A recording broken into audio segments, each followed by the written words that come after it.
Hello, you wonderful people, and welcome to another episode of Not Too Comic Book. This being a show we're talking about TV shows that are adaptations of comic books. For today's episode, I'm going to talk about the latest episode of The Walking Dead. Another great episode. I really like what they did with this episode, because it's one of those aspects of The Walking Dead I feel like that it shines on what it does, is that human versus human nature of not just like, because the show is beyond just dealing with the walkers. It's that human element as well, and it's that element of like, are you doing the right thing? It's so hard to say like what's the right way to handle things, because it's like, oh yeah, this is like, honestly, in any other point in time, like this would be the right way to handle things, but obviously this isn't one of those normal circumstances. Like obviously you have like the Rick and Morales conversation, as well as the Jesus versus Morgan situation of just like, where do you stand in this whole situation? Because it's something Jesus even brought up. He's like, I've killed people, I have killed people, I kill people, you've done the same thing. But the fact of the matter is, these are unarmed people, and that wouldn't be right. It'd be basically killing defenseless people in their mind, even though these people are who they are, who they've killed countless people without regret. They are monsters in their own right. But that then brings up the whole conversation of, are we any different from them? Rick is saying they are, but then even Morgan's like, no, we're the same. We all turn. So I don't know how you kind of like, it kind of steers back to how Morgan's kind of always looked at the world. And I think it's, it's gone away, but now it's come back in a sense of like, he looks at everyone as just like, everyone turns. Like when in this world, obviously the whole aspect of like, everyone turns, like, it can mean double meanings. It could be like the whole aspect of like, well, eventually we'll all at the end of the day have the potential of becoming walkers. But I think more so than anything, it's like the more human nature of like, we all have the potential to be monsters. We are all the same. They kill people, we kill people. The only difference is we're going to kill them and move on, and they're not, so. And that brings up the conversation between Morales and Rick too, because Rick is like, no, we're different. He's like, you're really not, because we're in this exact same situation. It's like, yeah, you were a cop once upon a time, but I can look at you and see that man that was there is no longer there. Just like the man I was, not the same either. Like, he's like, after I lost my family and everything. Also, side note, I did look it up. I was right. He was someone from season 1. I didn't look into it too much. I just wanted to make sure, but it's like, no, he was part of the original group from way back in season 1. It's like what this meant. It was more of a situation of, and I think it's actually really genius. It's something I didn't even think about until just now, but it's like, it made Rick confront who he was versus who he's become now in this whole circumstance. Because, he's trying to tell Morales, it's like, no, we can talk this out, we can work this out. Morales basically points out something. He's like, if the situation was reversed, would you really treat the situation any differently? And he's like, yes, I would think about it. I wouldn't want to do it. But if I had to do it, I would, but I wouldn't do it. He's like, why? Because you knew me for a few days. And that's the whole situation. Like, if the circumstances were different, if it were any other savior in front of you, would you have done the same? Like, you wouldn't have given them a second thought, but it's only because Morales is someone that you know. But then, like I said, it's such a deep layer of things of just being like, I think it's a situation where, like, even during this, I think Rick will kind of look at things a little differently than he has before. Like, before, it's just like, hey, you stand in our way, we'll wipe you out. But he did, to be fair, he did give the, like, other people the chance. He's like, I'm not after any of y'all. I'm after Negan. Put Negan down, and this will all end. But to be fair, it's not going to work like that, because, once again, the whole we are Negan situation.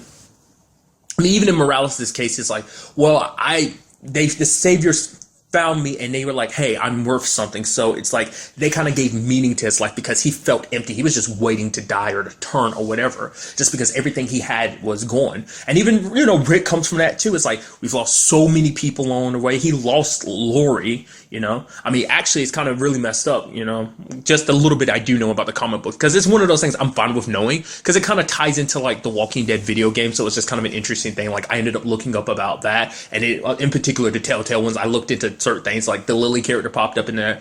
Long story short, Lily, interestingly enough, in the comic books, killed Lori, and Judith died as well. She doesn't exist in the comic books. Obviously, the TV show, I guess they were like, let's not go off killing kids. I think that was like their main thing. So, but nevertheless, Andrea,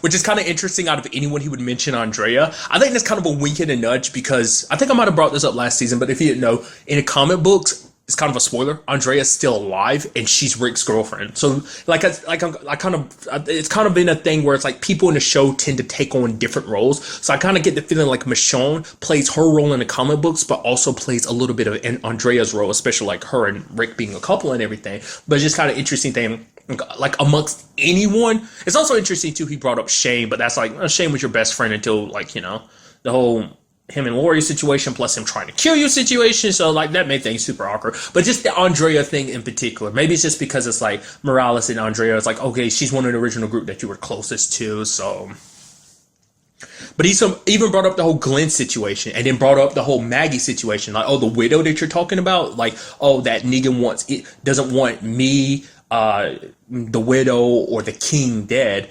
It's like that widow he's talking about. That's Maggie. She was Glenn's wife. Wait, Glenn is like no. Glenn met her during all of this, and it's kind of interesting seeing his expression of like, what? Like, the fact of the matter is that Glenn could find happiness, to find love, and to basically start a family in this condition, in this world, especially because this world has taken so much from people. I mean, to be fair, it basically did that to Maggie. It took her husband away from her, so. But you get what I'm trying to say. It's just like they found something in this world, in a world that all it does is break people and take stuff away from them. So, but there was also that moment, that Rick moment of like, no, because he's trying to stop Daryl from shooting Morales, and he's like, no, and Daryl's like, no, I know who he was. I don't care. It doesn't change anything. He was who he was, and it's like, now where's the guns? But you see Rick still bothered by it. And there's even a moment near the end of the episode, Rick is like, I give you my word, we'll let you go if you give us the information. It's like, oh, can I go now? And then Daryl puts him down, and Rick's like, almost like, Rick doesn't say anything. But I think it brought up the question of like, are we monsters in this situation? Kind of going back, flipping over to the Jesus and Morgan situation of the fact is that, Morgan's getting pissed at that one particular savior who's running his mouth off because he's like, oh, you're wearing that small armor. It's like, oh, Bradley. I didn't even remember that. Did they make a point to point that out last season? I think they probably did, because I was like, right, Morgan never actually wore armor before, did he? I don't actually, maybe he did. Me and my terrible memory, but it's like, it didn't correlate in my head. Like, I didn't even notice. I was like, oh, your armor's small. Like I said, they probably made a point of pointing it out last season, but it didn't correlate in my head. But it's like, all right, it is smaller in him, isn't? Oh, of course, that's Bradley's armor. That's so interesting. But, walkers came, and obviously they scattered, and Morgan ended up killing one of them, but Jesus stopped like one of the others, like when they were trying to escape. And it ended up turning into a fight, which is so interesting because you never see a lot of hand-to-hand combat in this, show. You see, melee type shits because it's, knifing walkers and stuff like that, sure, but it's, hand-to-hand like that against people, it's usually, it's usually long range with firearms or Daryl's crossbow or whatever, and it's just interesting to me to see them fight. It also shows you how good of a fighter Jesus is, too. But it puts him in that situation of, like I said, Morgan, like I said earlier, Morgan was like, no, we are the same as them. So, because for Jesus, it's like when this is all said and done, we can, there's times of war, but there's also times of peace. And you have to, in situations like this, there are people who are going to live on the losing side of things, and you got to find a way to get that happy medium to live in peace. Which, if we take the time skip bits, it's like maybe there is something like that, like when it's all said and done. But then again, there's also the future bits where Rick is crying. I mean, after knowing who knows what he's lost or gained in that whole situation. It's actually kind of an interesting thing that I thought was kind of fascinating. I didn't read too much into it. It was just one of those things that someone pointed out, like, oh, this and this about Judith. It was a theory someone basically put out about, I forgot, I wish I could give the person credit. It was something I saw on YouTube. It was basically like, oh, here's some like, it's like, oh, maybe things don't work out necessarily for Judith because you have the whole Gracie situation. It was like a bunny in the room in the future, and it's like, oh my goodness. I was like, that would suck. Not unless it's just like a situation of like, no, Judith's here, but maybe that could be what Rick was crying about at that point in the future when he's standing underneath that tree. There's so much. Like I said, we still have no idea how this will all play out, because like I said, even then we haven't even cut back to that yet. It's like a little teaser of like, oh, this, you can expect this soon enough. I don't think they're ever going to cut back into that until we catch up to that current timeline, which, like I said, my thought is like mid-season finale. Maybe, might not even be, they might stretch it to like the end of the season, but I think we won't cut back there until then. Maybe we'll get something in the mid-season finale. Maybe there will be more. Maybe it's just like every couple episodes they do something of cutting to the future. Nevertheless, I'm interested to see what they do with it. But what was I saying? Sorry, I kind of got sidetracked and everything. But I mean, basic point is when you get the peace and everything, you have to, these are people that when it's all said and done, we're going to have to make up with them. We're going to have to learn to live with them. And it's like, if we're in such bad blood with each other, distrust, it's actually kind of interesting because this whole situation kind of reflects a situation that Rick is actually, well, not just Rick, their group has faced before. And it was at the prison in season 4 when the governor came with his new group, which included Tara. Which is kind of interesting too, because Tara's on the opposite side of things when you actually think of this particular situation and compare it to the past. But Rick was like, okay, there's enough room in this prison, we can make room for everyone, and I remember, I will always distinctly remember it because Herschel smiled because he was proud of the decision that Rick was trying to make. But the governor, being kind of power hungry and everything, didn't want to listen and proceeded to chop Herschel's head off. I think if I remember correctly, kind of the tying in the comic books, I think in actuality in the comic books it was actually Tyrese who got his head chopped off in that particular moment. I thought that was kind of just interesting difference that I'm aware of. Do not think like I will. Do apologize about my voice changing a little bit like that. Don't think for the future on I'll be like, oh, comic with this. I was like, no, I've never read the comic book. These are just things I've come across in the past, just like Googling stuff in the past. So it's just interesting information that I know. Like, don't expect a lot of that going forward, or at all in general. But nevertheless, it's just like I said, it's just kind of interesting, like a reflection of that situation, because they're all about killing off the saviors and stuff like that. Like I said, but there is that little bit of Rick that even before this, it's like, I don't want to kill everyone, but they try to stand in their way, then we take them out. So, but I mean, because like I said, that's why I love the show so much. Of like, what is the right decision? Because you have like Morgan going off on his own because he's like, I know I'm not right, but I'm not wrong either, and it's like. He's like, because like, how can you trust these people? Like, even if you spare them, who's to say they won't turn their backs on you the moment that they get the opportunity to?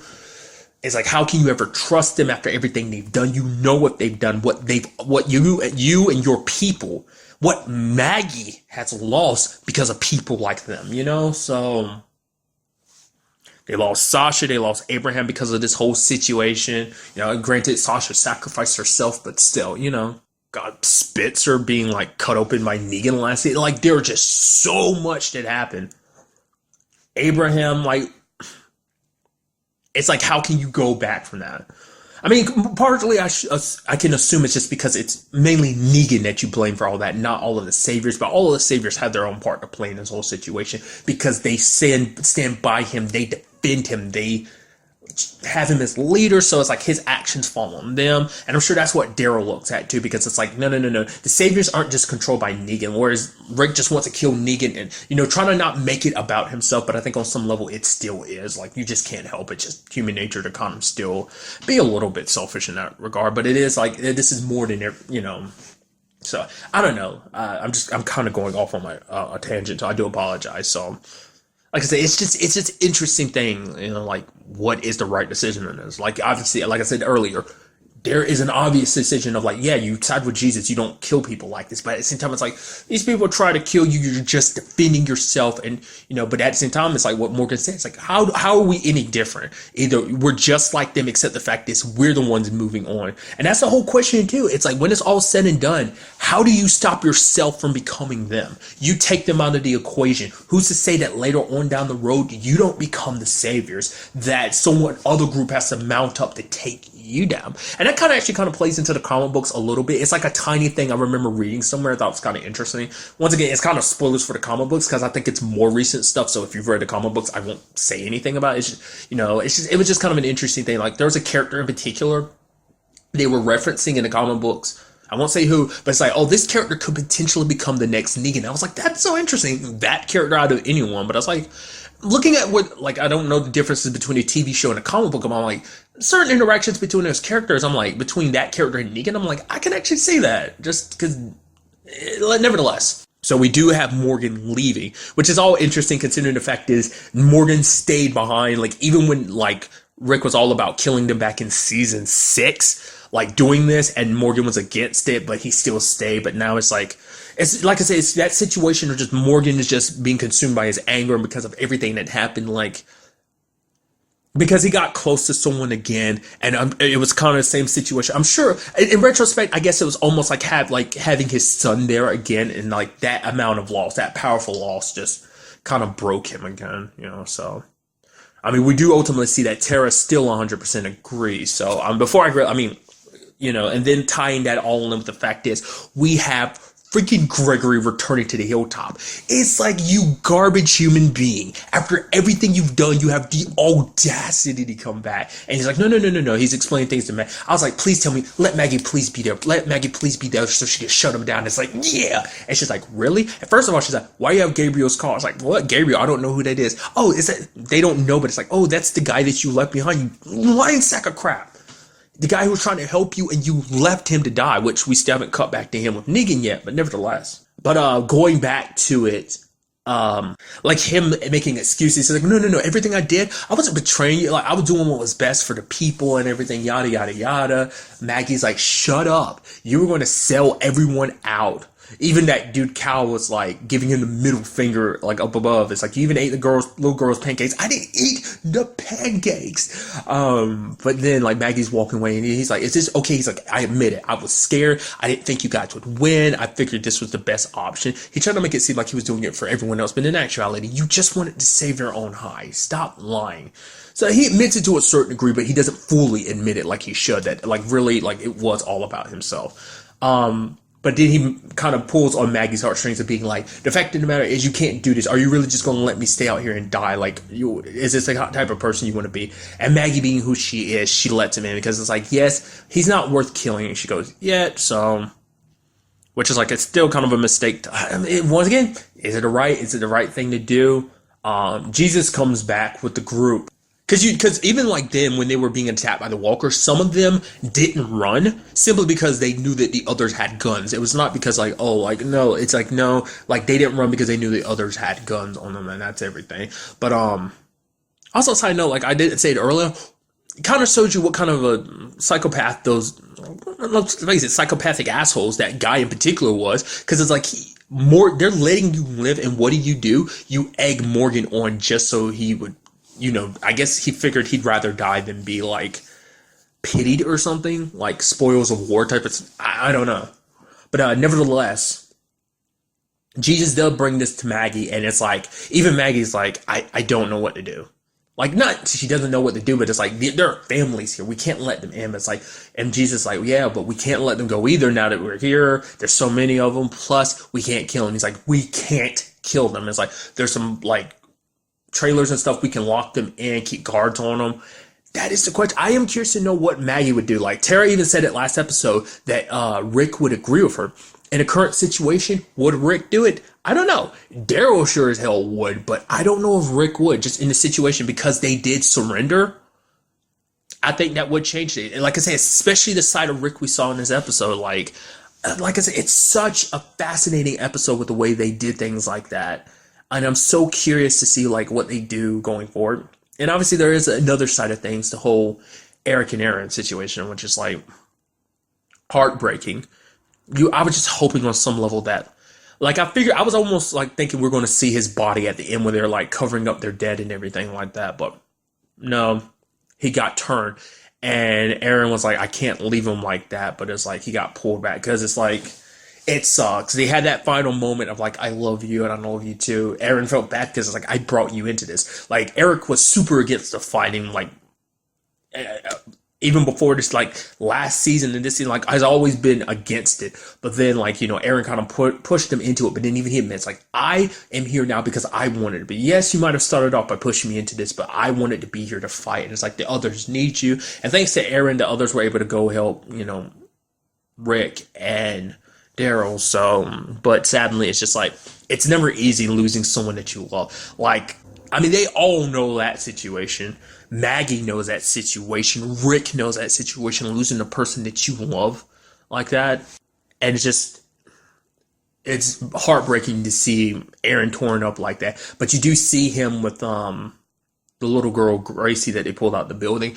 I am curious to know, like, I mean, Aaron's just taking her to Hilltop, but maybe, Aaron will kind of try and fill his heart with that whole situation, which I kind of elaborated earlier, the whole, like, Judith situation possibly going forward. I don't know. We'll kind of have to wait and see about that, but like I said, overall, like a fantastic, like a very, no, fantastic episode. And just like, like I said, I love that Walking Dead does that. Like, to me, it is obviously the walkers, and I think that's something that an aspect the show has always kept in mind. Like the fact is the walkers being a threat, sure, an endless threat that never stops, but also that human element and how it plays into like desperation and power and position and wanting to make sure what's yours is protected, and if you need to, you will steal from, that whole concept. I think this show does a very fantastic job. Is it the only show that has ever done that? Is it the only material that has ever done that? No, but it's the only material that I'm very familiar with that I think does it very beautifully. I mean, because there's other things along the same lines. Like you have stuff like The Last of Us, which is good in its own. Because to me, they're two separate things. They're similar, but they're very different takes on very different material. Walking Dead does its own thing in a very nice, wonderful, fantastic way, whereas like The Last of Us does its own thing in a wonderful, fantastical way as well. So it's just, that's where my mindset is on the whole thing. So also we had that whole situation at the I almost forgot to talk about the whole Ezekiel situation too.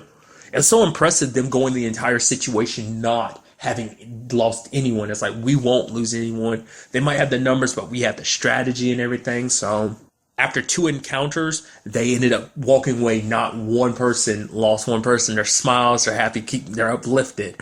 But then it happens because at the end, that dude that talked to Rick and Daryl said like, oh yeah, the guns got shipped over to Gavin's place. I can only assume the place that lights them up at the end of the episode is like Gavin's outpost, because they unloaded a lot. So maybe where it's like, oh, we had a strategy of hiding, is like maybe they had the same thing, plus they had like heavier artillery like in waiting. So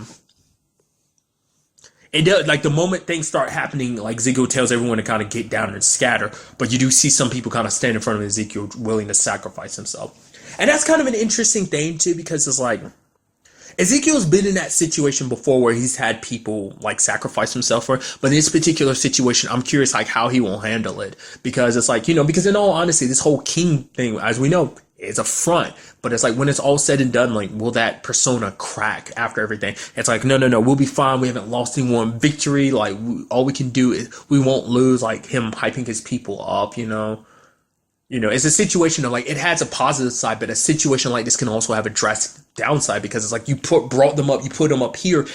I said that and I made a hand motion, but you can't see that because it's an audio. So I'm sorry for doing a douchebag thing like that. But it's like you put them on such a high pedestal of like, oh man, the morale is so high. The moment like things go to shit, like that's going to plummet. At least that's where my mindset is on that. So I'm curious to see what goes down in the next episode with all of this, so. But really, that's all I want to talk about in this episode. Till the next time we meet, be happy, be safe, live life to the fullest, and enjoy it. Good day and goodbye.